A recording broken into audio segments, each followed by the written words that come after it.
ওই যে গারে সুর, পাহাড়ের উপরে গুহা, যেই গুহায় আমার নবী আশ্রয় নিবেন। বিশাল উঁচা পাহাড়। আজও যারা মক্কা মদিনায় যান, আপনাকে যখন জিয়ারা করানো হয়, এ যুবক গারে সুর যখন দেখানো হয়, সাহস হয় না এখনো আমাদের উঠতে। আমি তো ওটা সাহস করতেই পারি নাই।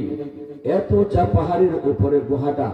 এখন তো রাস্তা করে দিছে, রাস্তা আছে জায়গায় জায়গায়, আবার দোকানও আছে, জুসের দোকান, পানির দোকান আছে। এই গুহায় উঠতে যায় আপনার হাঁপায় যাবেন, ভিতরে শুকায় যাবে। জায়গায় জায়গায় পানির ব্যবস্থা আছে, জায়গায় জায়গায় জুস আছে। এগুলা খায়া খায়া মানুষ ঘন্টার পর ঘন্টা লাগায়া ওই গুহা পর্যন্ত যায় উঠে। কিন্তু ওই সময় তো এরকম কোনো রাস্তাও ছিল না, আবার কোনো পানির ব্যবস্থাও ছিল না, জুসের দোকানও ছিল না। সিদ্দিক আকবর পাহাড়ের নিচে যায় নবীকে কয়, নবী গো, ওই গুহা যদি আমাদের পৌঁছতে হয় আপনার বড় কষ্ট হবে গো নবী। আপনি গুহা পর্যন্ত পৌঁছতে আপনার কষ্ট হবে। পাহাড়টা বায়া বায়া বায়া বায়া, পাথরে পাথরে পা দিয়া হাত দিয়া উঠতে হবে।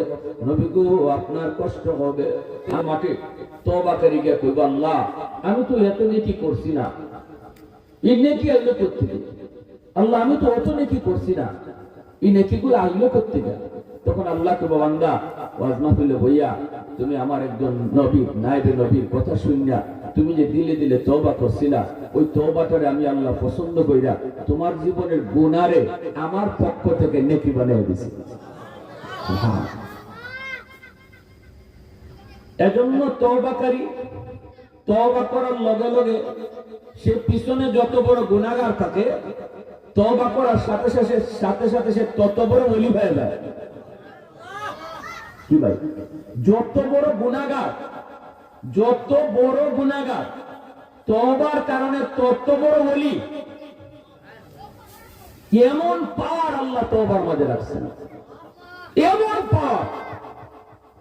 এজন্য হযরত আবু বকর সিদ্দিক রাদিয়াল্লাহু তাআলা আনহু, উমর রাদিয়াল্লাহু তাআলা আনহুকে একদিন বলতেছেন, ভাই উমর, তোমার জীবনের নেকি আমি আবু বকরের চেয়ে অনেক বেশি।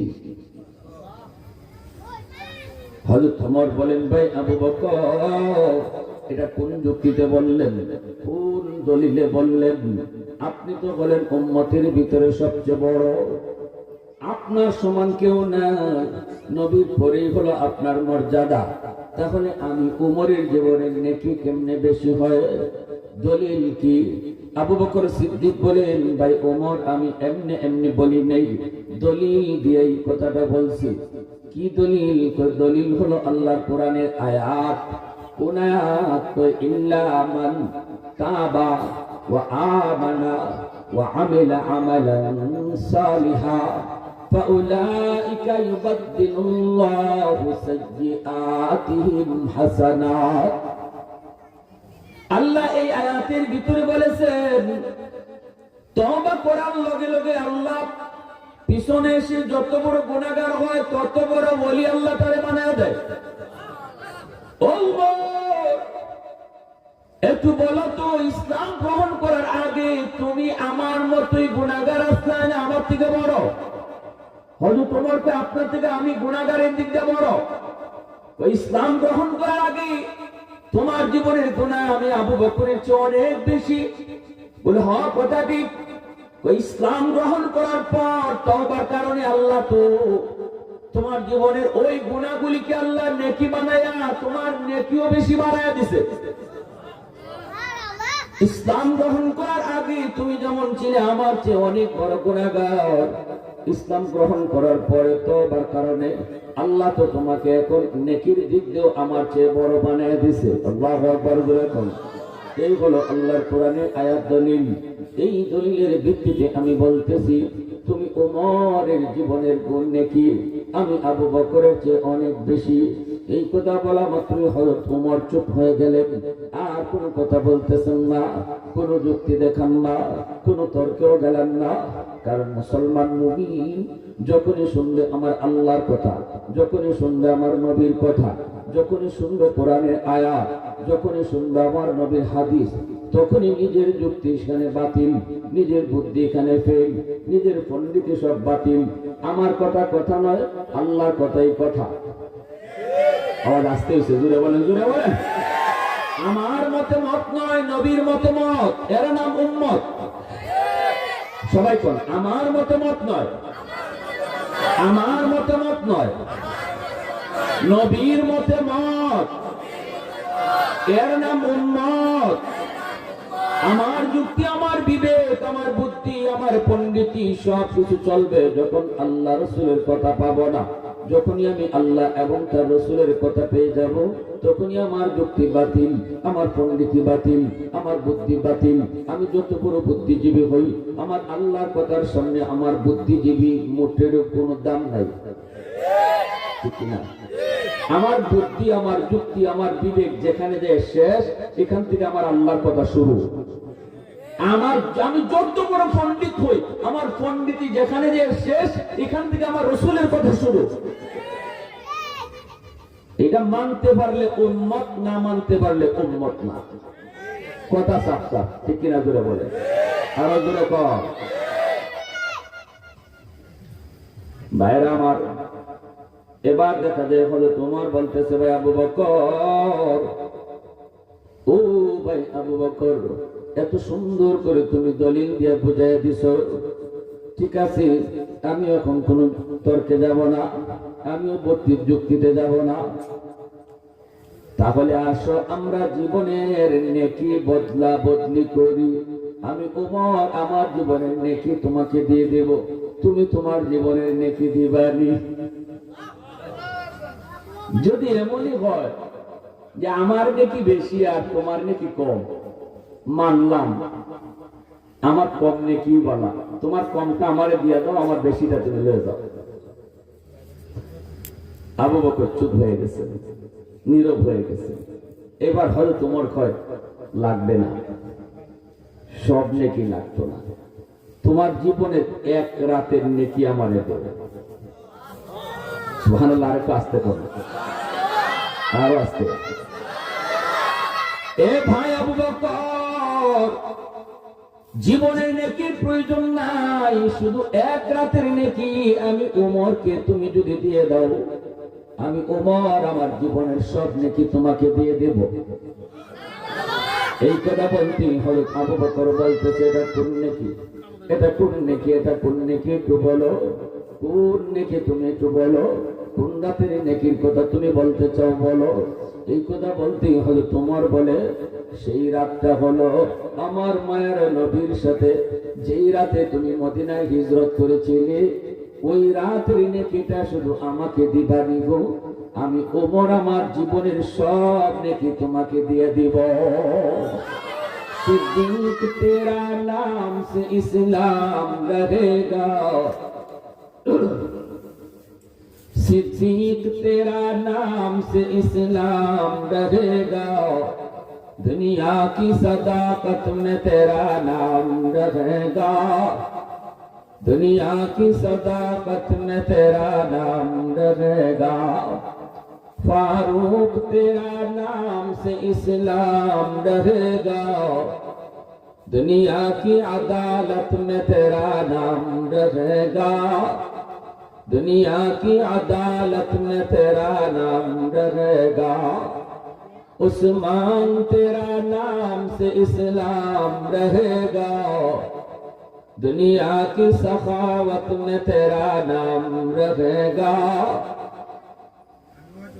हैदर तेरा नाम से इस्लाम रहेगा, दुनिया की शजात में तेरा नाम रहेगा, मुआविया तेरा नाम से इस्लाम रहेगा, दुनिया की सियासत में तेरा नाम रहेगा, दुनिया की सियासत में तेरा नाम रहेगा। मुसलमाনের আওয়াজে বলেন আল্লাহু আকবার। হযরত আবু বকর এইবার নীরব হয়ে গেলেন। এই ভাই ওমর, এখনো বুঝি না, একটু বুঝাই বলো। হযরত ওমর বলতেছে, সেই রাতের কথা বলছি যেই রাতে আমার নবী আপনার দরজার সামনে যে হাজির, গভীর রাত, নবীর ঘরের চতুর্দিকে দুশমন দাঁড়ায় আছে, নবীকে আজ রাতে ওরা হত্যা করে ফেলবে। আবু জাহেলের নেতৃত্বে নবীর ঘরের চতুর্দিকে দুশমন, দেশীয় অস্ত্র নিয়ে তারা দাঁড়ানো। নবীকে আপনি তখন ঘরে ঘুমাইতেছেন, চাদর মুড়ি দিয়ে আপনি ঘুমাইতেছেন, দুশমন ঘরে ঢুকতেছে না। এরা মনে মনে ভাবতেছে আপনি ঘুম থেকে উঠলে এরপরে আপনাকে হত্যা করবে, ঘুমন্ত অবস্থায় ওরা আপনাকে মারবে না। এই অবস্থায় আপনি ঘরের ভিতরে চাদর মুড়ি দিয়ে ঘুমে, আল্লাহ আদেশ করেছেন বন্ধু এখনই তুমি হিজরত করো। আপনি ঘুম থেকে উঠলেন, নবীগো আপনি কেমনে বের হবেন? চতুর্দিকে তো দুশমন দাঁড়ায় আছে। আল্লাহ বললেন বন্ধু তুমি হাতের মধ্যে এক মুষ্টি মাটি লও, বালি লও, এই বালিটা পবিত্র কোরআনে সূরা ইয়াসিনের আয়াত পড়ে ফু দাও, সবগুলি দুশমনকে আমি আল্লাহ অন্ধ বানায় দিব। পবিত্র কোরআনে সূরা ইয়াসিনের আয়াত পড়ে নবী যখন ফু দিয়ে দিলেন, আল্লাহ সবগুলি দুশমনকে অন্ধ বানায় দিল। নবীজি তাদের কাছ দিয়েই চলে গেলেন। নবীজিকে আল্লাহ কয় বন্ধু কই যাইবা জানুনি, আমার আবু বকরের দরজায় যাও। আল্লাহ নবী তার আমানত আলীর হাতে বুঝায়া নবীজি চললেন। নবী তার আমানত আলীকে বুঝাইলেন, এ আলী যে দুশমন গুলি আমাকে মারতে আসলো ওদের কিছু আমানত আমি নবীর কাছে আছে, এই আমানত গুলি তুমি জেনে বুঝে একটু রেখে রাখো। আমি চলে যাওয়ার পর দুশমনরা যেন বলতে না পারে মুহাম্মদ আমাদের আমানত লয়ে গেছে। দেখছেন আমানতের গুরুত্ব। আমরা হইলে কইলাম তুই আমার মারতে এসো, যা তোর কাছে যে 2 লাখ টাকা আছে নিস, ঠিক না? এই টাকা 2 লাখ লই আমি গেলাম। তুই যখন আমার মারতে এসো নিস তোর স্বর্ণ, তোর কোন দাদাই নেই দেখে আমরা গেলাম এইটা লিখে। কিন্তু আল্লাহ নবী কয় লা ঈমান লিমাল্লাহ আমানাত আলা, আমানতদারি যার নাই তার ঈমান নেই। ইযা যুবিআতিল আমানাতু ফান্তাজিরিস সাআ, আমানতে যখন বেশি বেশি কিয়ামত শুরু হইব তখন তোমরা বুঝবা কিয়ামত কাছে গেছে। এত গুরুত্ব যে বেশি বেশি আমানতে খেয়ানত করব, আল্লাহ রাসূলের ধমকে বোঝা যায় মরণের সময় সে বেঈমান হয়ে মরবে। আমানতে যে খেয়ানত করবে, যার কাছে যে দায়িত্ব এটা আমানত, ছোট হোক বড় হোক, কেশিয়ারের কাছে ক্যাশ আমানত, মসজিদে মুসল্লির কাছে মসজিদ আমানত, সভাপতির কাছে সভাপতি পোস্ট আমানত, যার কাছে যে দায়িত্ব এই দায়িত্বটা আমানত। এই দায়িত্ব যে যত বেশি অবহেলা করব, যত বেশি অবহেলা করব, রাসূলের ধমকে বোঝা যায় মরণের সময় তার ঈমান সাথে যাইব কিনা সন্দেহ আছে। ঠিক আছে ভাই, ছোট হোক বড় হোক দায়িত্ব এটা আমানত। আমারে মানুষ একটা দায়িত্ব দিছে, এই দায়িত্বটা আমানতদারির সাথে আদায় করো। এর গুরুত্বটা আল্লাহ রাসূল বুঝায় গেছেন হিজরতের রাতে। যে নবীরা ওরা মারতে আসলো এদেরই কিছু মূল্যবান জিনিস নবীর কাছে আমানত রাখা। ওই মক্কার দুশমনগুলি দামি দামি জিনিস নিজের স্বামী স্ত্রীকে বিশ্বাস করত না, স্ত্রীর কাছে রাখতো না, কিন্তু আমার নবীর বিশ্বাস করে নবীর কাছে রাখতো। বউ স্বামীর এতটা বিশ্বাস করত না যতটা আমার নবীর বিশ্বাস করতো। সুবহানাল্লাহ। বাপের সন্তানরে এতটা বিশ্বাস করত না যতটা আমার রাসূলকে বিশ্বাস করত। সন্তান বাপ মারে এতটা বিশ্বাস করত না যতটা আমার রাসূলকে বিশ্বাস করত। ভাই ভাইকে এতটা বিশ্বাস করত না, বন্ধু বন্ধুকে এতটা বিশ্বাস করত না যতটা আমার আপনার নবীরে বিশ্বাস করত। এজন্য দামি জিনিস ওরা নিজের আপনজনের কাছে না রাইখা আমার নবীর কাছে আমানত রাখত। নবীরে মানত না কিন্তু নবীর কাছে জিনিস রাখতো। এরাই রাসূলকে মারতে এসে ঘরের সব দিকে খারাপ। আল্লাহ রাসূলকে আলী আমার চাদরের নিচে তুমি ঘুমাও। আর এই লিস্ট আছে, এই লিস্টের মাঝে আছে কার কিটা আমার কাছে আমানত রাখা। এই লিস্টটা দাও, তুমি সকালবেলা আমানতের বিষয় বস্তুগুলা এদেরকে বুঝাইয়া দিয়ে দিও। আলী তুমি কি আমার চাদরের নিচে ঘুমাবা? রিক্স আছে কিন্তু হাই রিক্স। রিক্স না খালি হাই রিক্স। এরা কিন্তু তোমারে ধৈর্যহারা হইয়া ঘুমন্ত অবস্থায় তলোয়ার চালিয়েও দিতে পারে, মোহাম্মদ মনে করে, আমি রসুল মনে করে তোমার উপর তলোয়ার চালিয়ে দিতে পারে, তুমি কি রিস্কটা নিবা? আলী বলে, ইয়া রাসূলুল্লাহ, আমি খুশি মনে এটা মানতে রাজি। মায়ের নবী দয়ার নবী আলীকে তিনি চাদরে নিচে ঘুম পাড়াইলেন। কি রিস্কটা দিয়েছেন! এজন্য সাহাবায়ে কেরাম নিজের জীবনের চেয়েও আমার রসুলকে বেশি ভালোবাসতেন, নিজের জীবনের চেয়েও রসুলকে বেশি ভালোবাসতেন। হযরত আলী শুয়ে গেছেন চাদরের নিচে, নিশ্চিত এরকম হইতে পারে যে এরা আয়েশা তলোয়ার চালাইয়া দিছে। আলী এরপরও আমি খুশি মনে রাজি আছি। রসুল আমানত বুঝাই দিয়ে রসুল চললেন। এবার আমি আল্লাহরে জিজ্ঞেস করলাম, মালিক, তোমার হাবিব আমানত বুঝাই গেল আলীর হাতে, কিন্তু তুমি তোমার আমানত কার কাছে পাঠাইছো? আল্লাহ যেন কইতেছে, আমি আমার আমানত আবু বকরের কাছে পাঠাইছি। সুবহানাল্লাহ! কি আবু বকরের শান মান মর্যাদা, কি বলবো বলে শেষ করা যাবে না। আল্লাহ তার আমানত সিদ্দিকের হাওলা করলো, আর রসুল তার আমানত আলীর হাওলা করলো। সুবহানাল্লাহ! দরজার পাশে যায় আল্লাহ নবী আস্তে করে ডাক দিয়েছেন, আবু বকর। গভীর রাত, সমস্ত মানুষজন ঘুমায় আছে, পাক পাখালি ঘুমায় আছে, ঘুমের সাগরে সবাই বিভোর। ওই অবস্থায় নবীজি দরজার সামনে যায় ডাক দিয়েছেন, আবু বকর। বেশি বড় করে না, আস্তে করে, কারণ এই দিকে যখন নবী চলে আসছেন, শয়তান ইবলিস কিন্তু আছিল এদের লগে। ইবলিসে কয়, তোরা কার অপেক্ষা করস? মুহাম্মদ তো গেছি। ইবলিসে কি কর?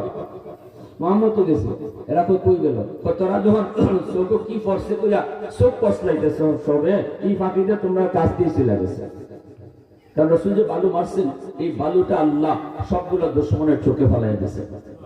আর এরা চোখ কসলানে খালি লাগছে, কিতাবে কিতাব বললো, চোখ কি বললো, চোখ কি বললো, এই ফাঁকিতে আল্লাহ যাও গা রাসূল, বন্ধু এদের পাশ দিয়ে চলে যাও। নবী চলে গেছেন, ইবলিসে তো টের পাইছে, ইবলিসে তো গেছি গা। তো কার অপেক্ষা করো? গেছি গা। দৌড়ে ঘরের ভিতরে ঢুকছে, গেল আমরা যে দেখি চাদরে নিয়েছে ঘুমো, কার গিয়া ধরে মোহাম্মদ না আলী ঘুমাই দিয়েছে। দৌড়ে আইসা আবু জাহেল ভিতরে ঢুকে চাদর টান দিছে, টান দিয়ে দেখে ঠিকই তো আলী ঘুমো, রাসূল নাই। এইবার আবু জাহেল ঘোষণা দিল 100 উট পুরস্কার, মোহাম্মদ যে ধরতে পারবা 100 উট পুরস্কার। চতুর্দিকে সবাই ছড়াই গেছে, নবীরে ধরলে 100 উট পুরস্কার। তখনকার সময় একটা উটের মালিক হইলেই হে ধনী, হে ধনীর তালিকায় 1 উটের মালিক যে, হে ওই ধনীর তালিকায়। ঠিক আছে, 100 উট পুরস্কার। কে না এটা হাতছাড়া করে? সবাই তো, সবাই পুষতেছে। ওই ফাঁকে আল্লাহ রসুল আবু বকর সিদ্দিকের দরজার সামনে গিয়ে জোরে আওয়াজ করতে পারেন না, কারণ কেউ শুনে ফেলতে পারে। রসুল আস্তে করে ডাক দিয়েছেন, আবু বকর। আস্তে করে ডাক দিলেন, তাও কোন টাইমে? কই গভীর রাত। কোন সময়? কই যখন সবাই ঘুমে। নবীজি ভাবছেন হয়তো কয়েকটা ডাক দেওয়া লাগবে, কিন্তু না না, প্রথম ডাকটাতেই আবু বকর সিদ্দিক দরজা খুলে দিলেন, একটা সেকেন্ড দেরি করলেন না। এইবার নবীজি বলতেছেন, আবু বকর, এত আস্তে করে ডাক দিলাম, প্রথম ডাকি মুহূর্তের ভিতরে তুমি দরজা খুলে ফেলছো। তুমি কি রাতে ঘুমাও নাই? সবাই তো ঘুমাইছে, মানুষজন ঘুমে, জনমানব ঘুমে, পাক পাখালি ঘুমে, সবাই ঘুমের সাগরে বিভোর। এই টাইমে তুমি এত কম সময় দরজা কেমনে খুলছো? সিদ্দিক আকবর বলে, ইয়া রাসূলুল্লাহ, ওগো নবীজি, আজ থেকে 40 দিন আগে আপনি আমাকে বলেছিলেন, আবু বকর সতর্ক থাইকো, যে কোনো এক রাত তোমাকে নিয়ে আমি মদিনায় হিজরত করব। ওগো নবীজি, ওই দিন থেকে নিয়ে আজ পর্যন্ত 40টা রাত আমি আবু বকর বিছানায় পিঠ লাগাই নাই। কোন টাইমে কোন সময় আপনি জানি দরজার পাশে আইসা আমাকে আস্তে করে ডাক দেন, আর যদি দরজা খুলতে দেরি হয় আপনার কষ্ট হবে গো। এজন্য আমি সারা রাত দরজার পাশে দাঁড়ায় দাঁড়ায় রাত কাটিয়ে দিই। ওগো নবীজি, বিছানায় আমি পিঠ লাগাই নাই। মায়ার নবী, দয়ার নবী বুকের সাথে বুক মিলা কপালে চুমা খায় নবী, আবু বকর, গোটা উম্মতের ঋণ আমি নবী যদি শোধ করি, তুমি আবু বকরের ঋণ শোধ করা সম্ভব না। আপনি আমার পিঠে উঠেন, আমি আপনাকে পিঠে লইয়া সেই গুহায় পৌঁছে যাব। আল্লাহু আকবার। সিদ্দিক আকবর পিঠে উঠলেন, দু জাহানের বাদশাহ। আল্লাহু আকবার জোরে বলেন।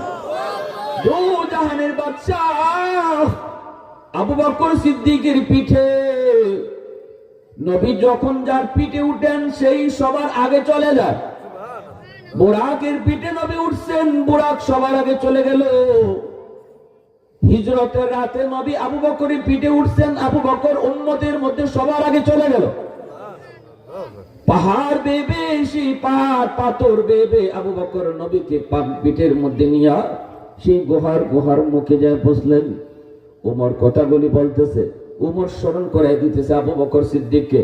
ও ভাই আবু বকর, ওই রাতের কথা আমি বলতেছি, ওই রাতের কথা বলতেছি। ওই রাতের নেকিটা শুধু আমাকে দিবানি গো, আমি উমর আমার জিন্দিগির নেকি তোমাকে দিয়ে দিব। গুহার মুখটাতে তুমি যাই পড়ছো, পৌঁছার পর আমার নবীকে তুমি গুহায় ঢুকতে দাও নাই। তুমি ওখানে যাই নবীকে বলছো, ইয়া রাসূলুল্লাহ আপনি আগে ঢুকেন না গো নবী, আপনি যদি আগে ঢুকেন, গুহার ভিতরে যদি কোনো জীব জানোয়ার থাকে, আপনার কোনো ক্ষতি যদি হয়ে যায়, উম্মত এই ক্ষতি পূরণ দিতে পারবে না, উম্মত হালাক হয়ে যাবে। আমি আবু বকর আগে যায় ঢুকবো। কোন জীব জানোয়ার, হিংস্র কোনো পশু পাখি যদি আমার ক্ষতি করে, উম্মতের এত ক্ষতি হবে না। নবী গো আপনি গুহার মুখে দাঁড়ান, আমি আগে যায় দেখি নিরাপদ আছে কিনা, গুহাটা আমি আগে নিরাপদ করি। সিদ্দিক আকবর যে গুহার ভিতরে ঢুকলেন, দুইটা যতগুলি গর্ত আছিল ছোট ছোট, সাপ বের হওয়ার সম্ভাবনা। এই গর্তের মুখগুলা পাগড়ি সিরা কাপড় দিয়া তিনি গর্তের মুখগুলা বন্ধ করলেন। একটা গর্তের মুখ বন্ধ করার মতো কাপড় সেদিন আবু বকরের কাছে ছিল না, সব কাপড় শেষ হয়ে গেছে, একটা গর্ত এখনো রয়ে গেছে। সিদ্দিক তখন নিজের পা দিয়া ওই গর্তটা আটকাইলেন, আর নবীকে ডাক দিয়া কইরা, রাসূলুল্লাহ এবার আপনি গর্তের ভিতরে ঢুকেন। নবীজি গর্তের ভিতরে ঢুকছেন। সিদ্দিক তখন বলতেছে, ইয়া রাসূলুল্লাহ কষ্ট হয়েছে গো নবী, আপনার অনেক কষ্ট হয়েছে, আমার উরাতে আপনি ঘুমান। নবীকে তুমি সেদিন তোমার উরাতে ঘুম পাড়াইছো, অথচ ঘুমের প্রয়োজনটা ছিল ভাই আবু বকর, ওই দিন ঘুমের প্রয়োজনটা ছিল তোমার বেশি, কারণ 40টা রাত তুমি ঘুমাও না। নিজে না ঘুমায়া দু জাহানের বাদশারে নিজের উরুতে তুমি ঘুম পড়াইছো। নয়ন জুড়ে জুড়ে আমার নবীর নুরানি চেহারা দেখতেছো। আমার নবীর চেহারা এত কাছে থেকে এত লম্বা সময় আমরা কেউ দেখতে পারি নাই। আল্লাহু আকবার। নিজের